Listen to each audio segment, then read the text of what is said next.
buen día a todos los seguidores de Proceso Digital. Gracias por acompañarnos este mediodía. Nos ocupa un tema que siempre está en la palestra pública en el sector eléctrico, pero particularmente está con nosotros Kevin Rodríguez, experto en el tema energético, y vamos a hablar precisamente de este tema de los contratos, 18 contratos, las adendas que están en el Congreso Nacional, ya que hay muchos puntos que se deben aclarar. Buenas tardes, Kevin. Mucho gusto. Bueno, gracias por el espacio, un saludo a toda la audiencia. Siempre es un gusto estar con ustedes, Lilian. Un honor hablar de estos temas de tanta importancia para el pueblo hondureño.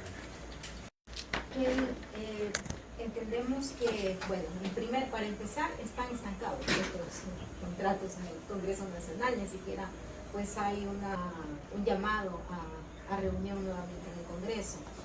Y en segundo lugar, pues hay mucha opacidad dentro de los mismos y ha habido incluso falta de transparencia. Nos enteramos que ni siquiera se le entregó al Congreso Nacional los contratos originales. ¿Es así? Es correcto. Bueno, usted lo ha dicho muy bien. La palabra que describe este proceso es que ha sido opaco. Ha sido un proceso en el cual no se le ha brindado la información a la población hondureña de qué es lo que se ha renegociado, qué arreglos son a los que se han llegado a acuerdos entre las empresas y el ENE, si va a ser beneficioso o no al final todo esto, y finalmente también el hecho de que aquí preocupa que los diputados y las diputadas que son los que van a votar en el Congreso Nacional no cuentan con toda la información completa, y eso debe de preocuparnos porque al final del día la ENE lo que estaba esperando era que el Congreso iba a analizar, a revisar y a votar sobre un documento que ni siquiera estaba completo o documentos que estaban incompletos. En este caso específico le voy a dar un ejemplo. Si usted quiere renegociar un contrato de vivienda, usted alquila una casa, por ejemplo, entonces usted dice, bueno, vamos a modificar aquí un tema de los precios, algunas condiciones. Usted necesita el contrato original, ver qué es lo que se está modificando y hacer el comparativo. Entonces le doy otro ejemplo más sencillo. Usted está alquilando una casa por 5.000 lempiras y el dueño de la casa le aumenta un 3% por inflación. Entonces usted dice, mire, vamos a negociar la inflación, lo vamos a cambiar a 1. Usted necesita el contrato original, necesita la modificación que en efecto diga que ahora va a ser 1% lo que le va a cobrar año con año. Entonces, a lo que me refiero con esto, que usted necesita el documento original y la modificación para revisar que todo esté de acuerdo a lo que se está discutiendo, y que también se pueda hacer el análisis que en efecto hay un beneficio. En este caso, en el ejemplo de ese contrato de alquiler, pues verificar que de 3 a 1 es un beneficio para uno, ¿verdad? Propiamente, y que no hayan otros elementos como ampliación de contrato, o tal vez allá no lo van a alquilar la casa, sino que solo un cuarto.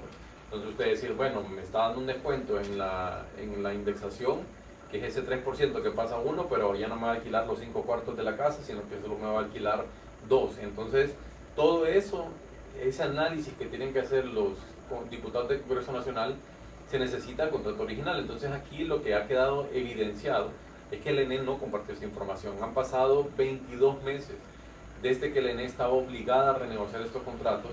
Se esperó todo este tiempo, casi 2 años, en enviar los contratos al Congreso Nacional, y cuando los envía no quiso publicarlos. Nosotros como ASJ solicitamos al Congreso la copia de estos contratos y sus modificaciones. Sin embargo, el Congreso argumentó que tenían cláusulas de confidencialidad. Luego la ENE se le solicitó la misma información y dijo, estos van a ser publicados una vez sean aprobados. Le voy a dar un ejemplo. Es como que uno vaya a una tienda, le pregunte al dependiente cuánto cuesta esa camiseta y le diga, mire, deme su billetera, deme su cartera, le voy a cobrar, le voy a sacar el dinero y después le voy a decir cuánto le cuesta. Eso es básicamente esta revisión que está haciendo la ENE, y particularmente con un contrato que es el ESEXA, que no trae precios. Pero más allá de eso, realmente eso es lo que está generando esta preocupación, la opacidad, el hecho de que los diputados no tienen información. Varios diputados y diputadas de todas las bancadas, del Partido Liberal, del Partido Nacional, Independientes, PCH, nos han dicho, no nos dieron el contrato original, no nos dieron la modificación firmada, lo único que nos dieron es un documento que el ENE redactó. ¿Y cuál es el riesgo que hay de que no se les haya presentado los contratos originales? Usted también hablaba de algunos errores, incluso de redacción. ¿Cuál es el riesgo que se está corriendo? Sí, bueno, en ese caso le voy a dar un ejemplo, regresando, al caso del alquiler, ¿verdad? Imaginémonos que el alquiler, en la redacción usted decía, ¿verdad?, una casa que tiene 5 habitaciones. pero en la redacción por X o Y razón queda y dice 2 habitaciones. Entonces usted dice, ve, mire, en la redacción se equivocó, aquí le puso un 2 y es un 5. Usted dice, es de forma, pero tiene un impacto severo, porque al final los contratos son ley entre las partes, así lo establece nuestra legislación, y estos particularmente por ser aprobados por el Congreso y luego publicados en la Gaceta también se vuelven ley. Entonces lo que nosotros hemos identificado es que lo que firmó la ENE y la empresa y lo que la ENE le entregó a la Comisión de Energía del Congreso Nacional tiene diferencias en la redacción y en la forma.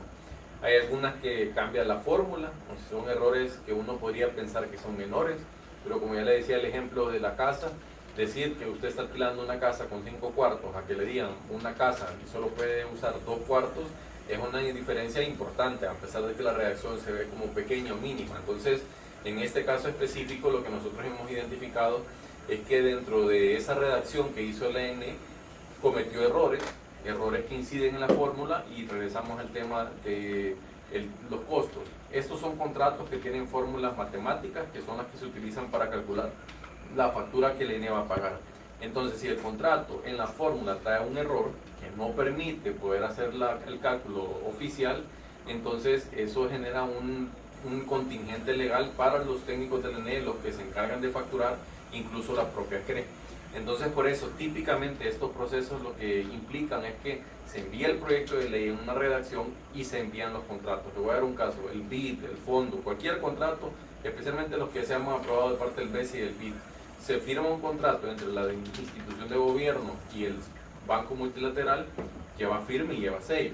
Claro, el proyecto de ley lo que dice es que se aprueba el contrato y se transcribe todo el contrato, pero lo que se le entrega al Congreso Nacional es la redacción del proyecto de ley junto con la copia del contrato original, para que en el Congreso Nacional, en la Secretaría, puedan verificar que en efecto es el mismo contrato, ¿verdad?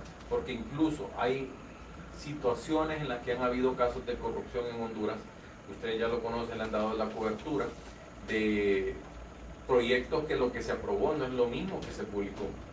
No es lo mismo lo que se aprobó que lo que al final salió en la Gaceta, por decir un ejemplo. Entonces, un ejemplo claro de ello es el subsidio de energía gratis que se aprobó en febrero del 2022.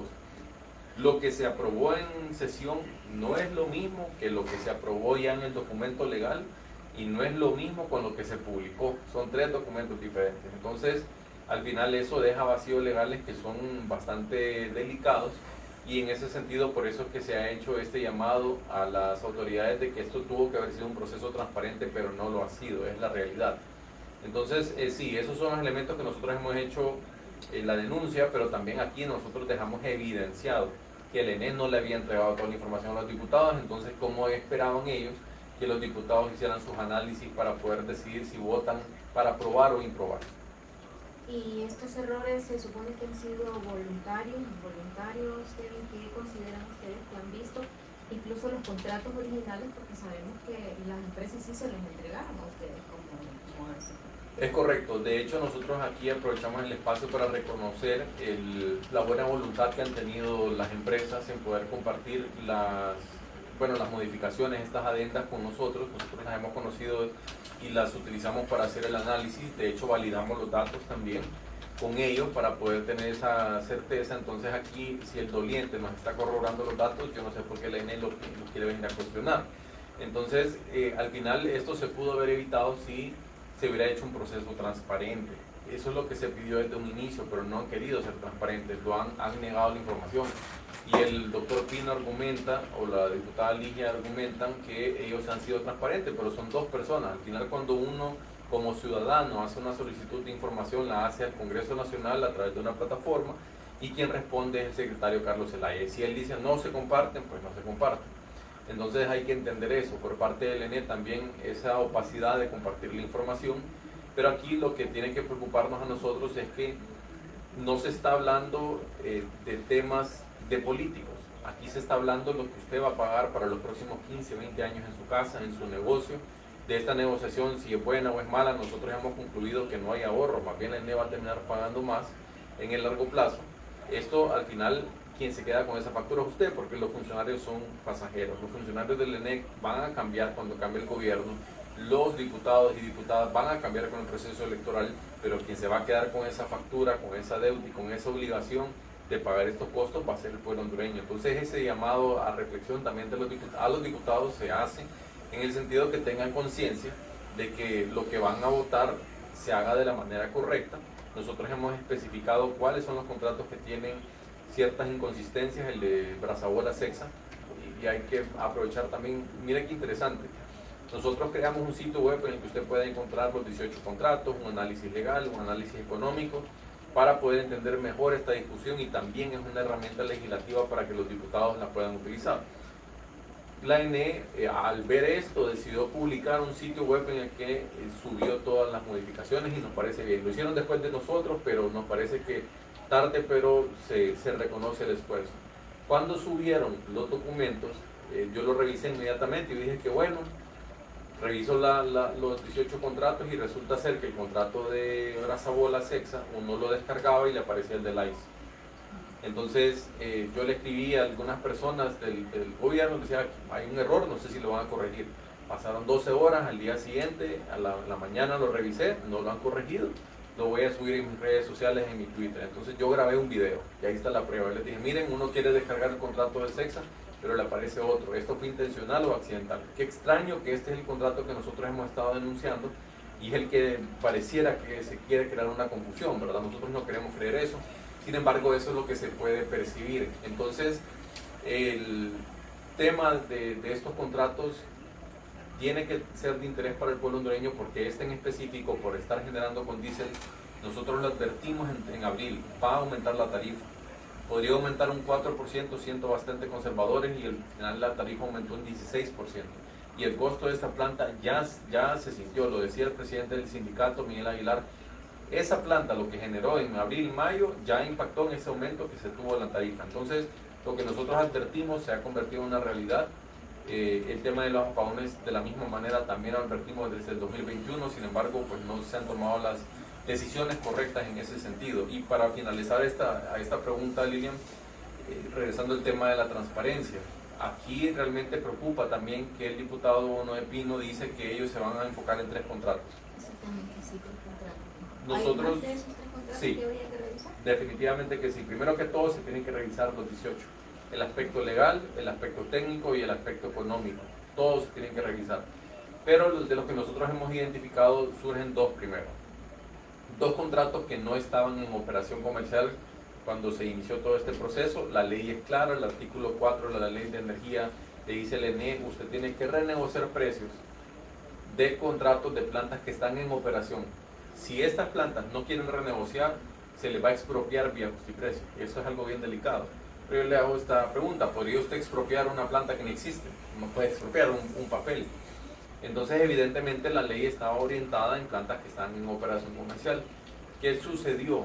Pues en el pasar del tiempo, como la ENE ha esperado 22 meses, envió 2 contratos. Uno de ellos es un eólico que los únicos cambios que tiene es que cambia de sitio y se bajan el precio, pero sigue siendo un contrato eólico que está aprobado y que es de inversión francesa. Ya cuando vemos el caso del contrato de Sexa, que es Brazabola, es un nuevo contrato. Primero que todo, este contrato se otorgó en el 2008 bajo emergencia con el presidente Manuel Zelaya, se dio de manera directa y con sobrecostos según lo que establece el Tribunal Superior de Cuentas en varios informes que hicieron. El contrato nunca entró en operación, nunca inyectó un tan solo kilovatio hora por 14 años. Luego la ENE lo negó, las autoridades de la ENE dijeron que desconocían totalmente esta planta, incluso uno de sus funcionarios dijo, hay algunos inversionistas que están moviendo turbinas, y esto es claro, porque esta planta usa turbinas, no motores, turbinas de gas. Hay algunas plantas, algunos empresarios, decía este funcionario, que están moviendo turbinas en su afán de que no les cancelen los contratos. Entonces lo negaron y después resulta ser que la planta está operando y resulta ser que el contrato lo meten dentro de este paquete de 16 que están en operación comercial. Pero no es una adenda, es un contrato nuevo.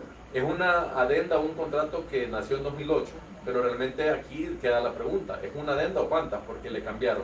La ubicación estaba en Trujillo y ahora está en Villanueva. Eran 150 megas, ahora van a ser 240. Iba a operar con carbón y ahora está operando con diésel y se supone que va a ser gas natural, a saber cuándo. Y por último tenía otros elementos, por ejemplo el contrato original establecía que la empresa tenía que construir una línea de transmisión de $100 millones en aquel entonces. Ahora lo que ocurrió es que la planta se fue a conectar a una línea que el ENE estaba construyendo, que es la de San Pedro Sula Sur. Entonces, todos esos elementos claramente dejan en evidenciado que es un nuevo contrato. Entonces, ese es el tema que debería estar revisando la Comisión de Energía puntualmente. Hay otros tres que nosotros también hemos hecho la mención, que son contratos de Comercialize, que en el 2020 el Congreso les amplió a 12 años sus contratos. ¿Cuál es la historia de estos tres contratos? Ganan una licitación del 2017, sus tres contratos tenían una duración de 39 meses, dos de ellos, y 42 meses uno de ellos. Luego, ¿qué quiere decir esto? Que iban a vencer en 2021 y 2022. En medio de la pandemia, el Congreso Nacional les amplió el periodo de 12 años a los tres contratos. Adicionalmente, les permitió cobrar diésel a pesar de que usaban búnker. ¿Por qué es importante esto? Porque el diésel cuesta 2 veces más que el búnker. Es como que yo le diga, firmemos un contrato que le voy a vender escritorio con precio de caoba, pero le estoy vendiendo pino. Entonces, esos elementos quedaron ahí desde el 2020. En su momento el diputado Luis Redondo lo cuestionó y hay un video de él diciéndolo claramente: estos contratos son ilegales, son nulos y no van a tener validez. Ahora nos queda la interrogante: ¿cómo va a manejar estos contratos el presidente del Congreso Nacional, Luis Redondo? El caso del doctor Pino, también hay un video de él en el que él manifiesta que estos contratos fueron modificados contraviniendo la ley en ese momento, que era la Ley General de la Industria Eléctrica, y también así lo estableció la misma CRE y el operador del sistema. Hubo mucho cuestionamiento. Entonces, ahora el doctor Pino pareciera que desconoce esos cuestionamientos que él hizo en 2020, y esto preocupa. Entonces, nosotros lo que le decimos a la Comisión de Energía, a los diputados, revisen los 18, pero de los que tienen que tener algún tipo de análisis un poco más profundo son realmente no 3, son 6 de ellos. Hay otro contrato que es el contrato de Enersa, que es de esa misma licitación del 2000. Sí, entonces empezamos con los importantes. Está el contrato de Sexa Brazabola, que no está en operación, que lo revivió la ENE. Es el que nosotros mencionamos en nuestro informe Zombio, ¿verdad? Contrato Zombio. Está el contrato de Corolaca, que es una empresa eólica, ¿verdad? Que eso que lo revisen los diputados del Congreso Nacional, es inversión francesa. De ahí están los 3 contratos de Comercialize que ya mencioné, que son los que cuestionó Luis Redondo y el diputado Uno de Pino. Y por último está el contrato de Nersa, que es una licitación que se dio en el 2017, se adjudicaron 700 megas. La ENEL envió los contratos al Congreso, todos, los de LAIS, envió los contratos también de Lufusa, pero este contrato no lo envió, solo ellos saben por qué no lo enviaron. Entonces, cambió el gobierno y este gobierno tampoco lo envió al Congreso Nacional, sino que lo renegoció otra vez. Entonces, ¿qué es lo que ha sucedido con este contrato? Que como no está aprobado por el Congreso Nacional, la planta está inyectando bajo el mercado de oportunidad, que eso se permite, es legal. Pero ¿qué pasa? En el mercado, usted paga precios de mercado. Entonces le doy un ejemplo de qué es el mercado de oportunidad. Si usted tiene un contrato para un vendedor de tomates, que le va a vender a 20 lempiras la libra de tomate, pero ese contrato no lo ha firmado, entonces él no está en obligación a venderle a usted a los 20 lempiras la libra, entonces usted tiene que ir al mayoreo, que probablemente, si estamos en escasez, está a 30 lempiras. Entonces puede fluctuar porque usted no tiene un contrato. Entonces, el caso de Nersa es que está inyectando a 20 centavos, pero el contrato está a 13. Entonces, ahí son los diputados que tienen que decidir el ENE, porque si el contrato no se aprueba, al final la empresa está inyectando a 20, y eso es lo que se le está pagando. Si, al regularizar el contrato, que esto debió de haberse aprobado desde el 2017 y 2018, realmente el precio es de 13. Entonces, son los diputados los que van a decidir si quieren que nosotros sigamos pagando 20 o 13. Eso es algo que le corresponde a ellos. Entonces, sí es importante mencionar que esos son los 6 contratos que tienen esas particularidades un poco diferentes que las del resto, ¿verdad?, de los renovables, pero la invitación aquí es que revisen todos. Nosotros hicimos un esfuerzo, pero realmente aquí es una responsabilidad que tienen los diputados y diputadas de hacerse acompañar de expertos. Yo incluso recomendaría ahí a las bancadas que busquen diferentes expertos para no tener un conflicto de interés, para poder analizar esto de una manera correcta. Y también ya en cuanto al proceso de la discusión, primero que todo hay que decirlo, a pesar de que ellos dicen que ha sido transparente, no existía un sitio web donde uno pudiera encontrar esta información hasta que nosotros construimos el de ASJ. Número 2, en algún momento el gerente del ENE dijo que estos contratos no tenían que ir al Congreso. que ya estaban válidos porque la Junta Directiva los aprobó, y luego recularon y los enviaron al Congreso Nacional. Entonces, ahí es importante mencionar que todo esto tiene que entrar dentro de esa discusión. La Comisión de Energía y el Congreso le tiene que exigir explicaciones al ENE de por qué hizo todo esto de esa manera, y por último, cómo debe ser este proceso. Y aquí la invitación al diputado Luis Redondo, que es el que maneja la agenda. Él cuestionó en el pasado que se aprobaran contratos de manera sin debates, en una sola sesión y en horarios que no son los correctos. Entonces aquí lo que se espera es que la discusión de estos contratos sea en 3 debates cada uno, porque son contratos de 90 páginas cada uno, y hay que revisar y hacer un análisis financiero y legal, que sea transmitido en vivo en horario diurno. Eso es lo que se espera para que cada uno de estos contratos reciba los 65 votos que se necesitan para aprobar, o si no, pues que se impruebe, pues, pero al final ese es el proceso que tienen que seguir. No que van a agarrar el documento y van a leer artículo 1 se aprueba, artículo 2 se aprueba, y a dónde está el análisis. Y reitero, ellos van a seguir su vida, algunos van a seguir siendo diputados, otros no, pero quien se va a quedar con ese problemón o ese costo es el pueblo hondureño. Sí, Kevin, y hay un problema también ahí en cuanto a los tiempos en un pago de intereses. ¿Me explica cómo está esa situación? Es correcto, y qué bueno que lo menciona, porque esto es algo que nosotros identificamos dentro de la investigación, que la ENE no lo ha dicho y no se lo ha informado a nadie. El trato era el siguiente: se decidieron renegociar. Bueno, antes de responder a esa pregunta hay que mencionar algo aquí que es importante, que el pueblo hondureño lo tiene que conocer. Como esta renegociación de contratos, esa ley decía, si no se bajan el precio, lo vamos a expropiar vía justa y precio. Algunas empresas se sintieron agraviadas porque eso es inseguridad jurídica y decidieron interponer demandas ante el CIADI, es decir, demandas en contra del Estado de Honduras. Entonces, en CIADI no solo está la demanda de IH, que puede rondar los $800 millones, también hay demandas de otras empresas solares y hay otras que están en curso. Entonces, la ENE le dice, esta renegociación ha sido positiva, pero no le dicen a la población que ahora tenemos sendas demandas que quien las va a pagar no van a ser ellos, porque van a cambiar al momento en que cambie el gobierno, no van a ser los diputados. Quien va a pagar esa demanda es el pueblo hondureño a través de los impuestos. Entonces, esta renegociación dejó demandas que ya están ahí interpuestas en este organismo internacional. Pero bueno, ahora respondiendo a la pregunta puntual, el mecanismo de negociación que siguió la ENE, y esto nosotros lo hemos validado con las empresas y con diferentes actores, es que venía la ENE y tenía que pagar unos intereses moratorios a la empresa revisada y ya me pagó, está bien, yo le firmo la modificación y le doy el descuento, supongamos de 15 me voy a bajar a 12, por decir un número. Entonces tenga en ello, ya le firmé el documento, ahora usted envíelo al Congreso Nacional. O sea, aquí hay varios aspectos preocupantes. Número uno, históricamente la ENE nunca ha pagado intereses porque eso es reparable por parte del Tribunal Superior de Cuentas. Entonces aquí el llamado al tribunal es que revise esto. ¿Por qué razón? Porque un funcionario público tiene la obligación de pagar en tiempo y forma sus contratos. Si deja pasar el tiempo, que en el caso del ENE paga con 10, 12 meses de atraso, acarrea intereses. Como cuando uno paga tarde cualquier teléfono, cualquier cosa, le cobran intereses moratorios. Entonces, en el caso del ENE, cuando el funcionario paga intereses, reconoce que cometió el error de no pagar a tiempo, y eso es un costo que pagamos nosotros con nuestros impuestos. Esos intereses los vamos a pagar nosotros. Entonces, la ENE se comprometió a pagar intereses desde el 2012, que hay plantas que arrancaron en 2015, entonces no sé cómo van a pagar intereses de 2012 a 2015, solo ellos lo saben.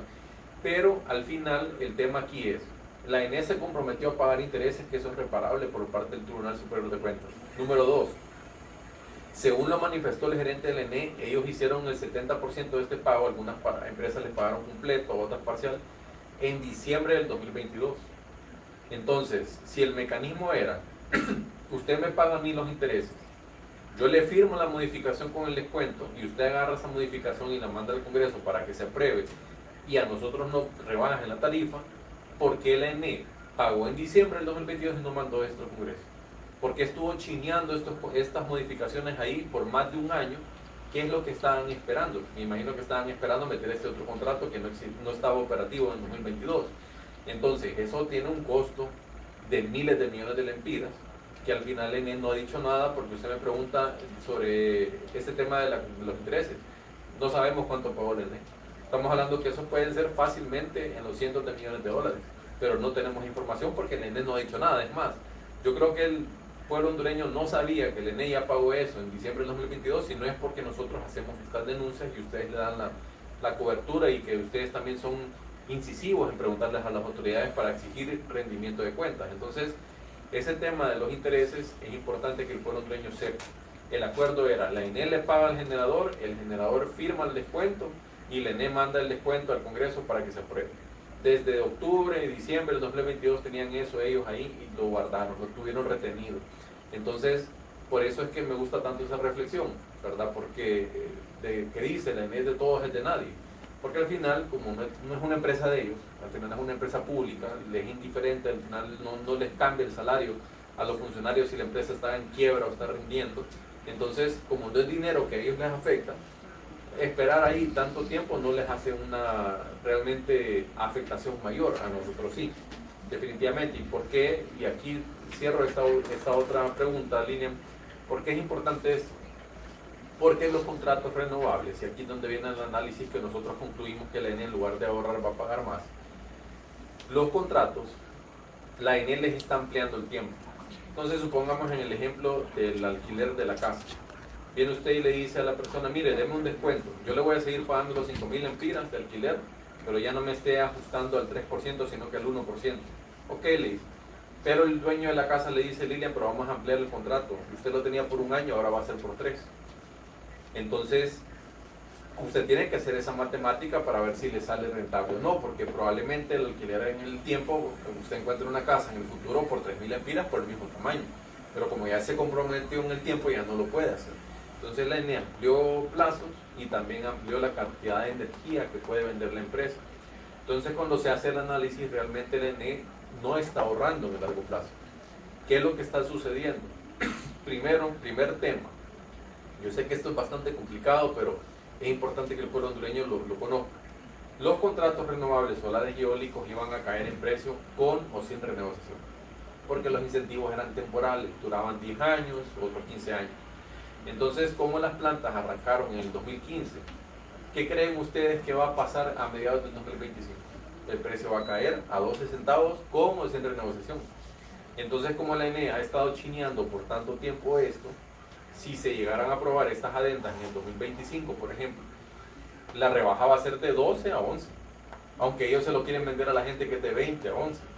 Entonces, eso por un lado. Y por otro, es el tema de cómo están los costos en Centroamérica. Nosotros en Honduras, la ENE le dice a la población hondureña, hemos logrado reducir los costos a 11 centavos. No le dicen que iban a bajar independientemente, pero le dicen, conseguimos una rebaja de 11 centavos. ¿Cuánto cree que está pagando Guatemala? 3 centavos la energía solar. ¿Cuánto cree que está pagando Costa Rica? 6 centavos. Energía eólica, están bajando el precio a 13 centavos. ¿Cuánto cree que estaban pagando Guatemala y Costa Rica? 6 centavos. Entonces, por eso nosotros hacemos esta reflexión. ¿Fue realmente una renegociación o esto es un espejismo? Porque cuando uno analiza parte o de tecnología por tecnología, en el caso de los solares, si el Congreso aprueba las 8 modificaciones de las empresas solares, la tarifa, si usted hoy paga 1.500 lempiras, le va a bajar 3 lempiras. Entonces usted me dice si es una rebaja o un espejismo. Sí. Finalmente, Kevin, para puntualizar, si se llegan a aprobar estos contratos así de la forma, con todas estas irregularidades y todos estos impases que se han dado, podría llegarse a pensar incluso que se podría cometer un fraude. Bueno, eso le va a corresponder a los entes de investigación. Nosotros ya pusimos una denuncia en el Ministerio Público en el sentido del proceso, ¿verdad? Porque al final nosotros denunciamos el contrato que se estaba reactivando, o que se reactivó realmente, que se revivió por parte del ENE, pero también todo esto es un conjunto. ¿A qué me refiero con ello? Que la ENE aprovechó este proceso de renegociación de contratos para incluir ese contrato zombie. Entonces ya nosotros interpusimos la denuncia en el Ministerio Público, hicimos la recomendación al Tribunal Superior de Cuentas y al regulador de poder hacer auditorías, porque a ellos les corresponde velar y venir y decir, vaya, le doy un ejemplo. Elementos que se tienen que tomar en cuenta para ver si realmente hay ahorro o no hay ahorro. Si Honduras pierde esas demandas en CIADI, ¿lo va a contabilizar la ENE como que es un ahorro o se va a hacer de la vista gorda? 1. 2. En el largo plazo, no hay ahorro. Eso es lo que nosotros hemos analizado con valor presente neto. Eso no es algo complicado, que perfectamente lo puede hacer el Congreso Nacional, que contrate financistas y le digan, mire, la ENE amplió plazos, la empresa puede vender más energía y ese precio va subiendo, porque eso no lo mencioné. La ENE negoció a 11 centavos, pero ese precio tiene un escalamiento, es decir, que en el 2040 va a cerrar en 14. Esos son los detalles que no da a conocer la ENE, digamos. Entonces, que hagan ese análisis y que verifiquen si en efecto están generando un beneficio o una afectación, ¿verdad? Que sean los entes encargados de hacer este tipo de análisis. Nosotros aquí resaltamos que toda esta labor realmente ha permitido transparentar todo este proceso, porque si yo le pregunto al pueblo hondureño si sabía algo de esto hace 2 años, se había mantenido con secretividad.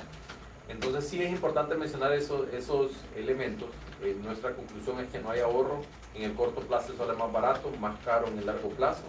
La ENE pierde más de lo que está ahorrando, porque mire cómo es.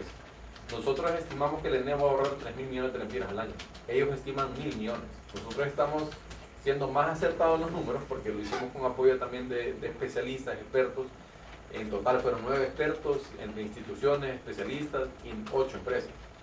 Entonces, la ENE dice que son 1.000 millones, nosotros decimos que son 3.000. Supongamos que estamos siendo benevolentes. ¿Cuánto pierde la ENE por pérdidas técnicas y no técnicas al año?